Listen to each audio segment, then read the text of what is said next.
Hey, what's up everybody? Crapgamer here with Crapgamer Reviews, back with another video. Thank you guys so much for taking time out to check it out. I appreciate it. Please make sure you guys subscribe and hit that like button if you haven't yet done so, because I'd appreciate that as well. Right into today's topic. The PlayStation 4, it used to get a lot of these smaller titles and indie titles exclusive. Even some of the other games exclusive, at least exclusive for a while. And now it looks like with the momentum that the Xbox has picked up, and obviously this is going to be a big year for Xbox, a lot of people, and developers in particular, are starting to rethink that whole aspect. The Xbox is a viable platform. It's definitely not the Wii U or anything like that. And so a game like Rime, which is a game that I was actually, it looked kind of interesting. Again, I get a lot of hate. People say, oh, don't you hate indies? I don't hate all indies. I think we are in flux with too many indies to start the generation, and that's a bit unfortunate because we got a lot of bad ones. But I do think we're starting to see some better indies, and these indies that we're starting to see now are ones that were the equivalent of games that were in like the summer of arcade back in the 360 era. So I think that we're starting to finally see a good influx of games. So Rime was a game that looked pretty good. I probably would have picked it up on PS4, but now it's coming to Xbox One and the Nintendo Switch as well, so that's good news. I'm all for that, you know what I mean? These little developers, they need to make as much money as they can off of their product, and so it just makes sense to put them on as many different platforms as possible.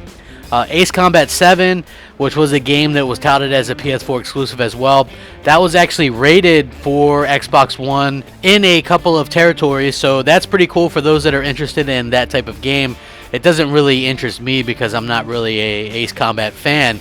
As far as, you know, some of you guys, I know you've actually expressed some interest in it and things like that. And so for you, hey, congrats, because it looks like you'll probably get this game. Hopefully, the more people, the better. The only way that I'm into the whole exclusive thing or whatever would be if a company actually helped funded the game. At that point, then I think that it justifies at least somewhat of an exclusivity deal, like thinking about it, like Dead Rising 3, or on Sony's side, you know, Street Fighter 5 obviously is a game that they funded, and Street Fighter or Dead Rising 3 was a game that Microsoft funded, and so that's why that kind of worked out that way, and I'm perfectly fine with that. You know, I've kind of said that multiple times. And then as far as any other games, it looks like maybe the Crash Bandicoot collection might not be a PS4 exclusive after all. Those games aren't owned by Sony at all.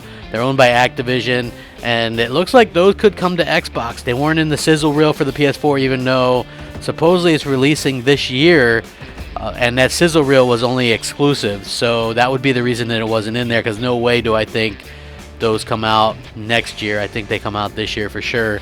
And you know what I mean? It's not all terrible. It's not anything horrible. You know, people are still going to get to play the games. Just more people are going to get to play the games. I don't think that that's a bad thing at any rate. And I think that a lot of people will probably be happy. And this is something we'll probably see a lot more of going forward. Just makes sense, people. Makes a lot of sense to get those games into as many hands as possible. And hopefully we continue seeing that in the future. You know, at least I hope so.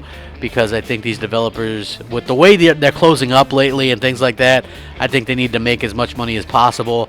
And to make as much money as possible, you have to put your content on as many platforms as possible.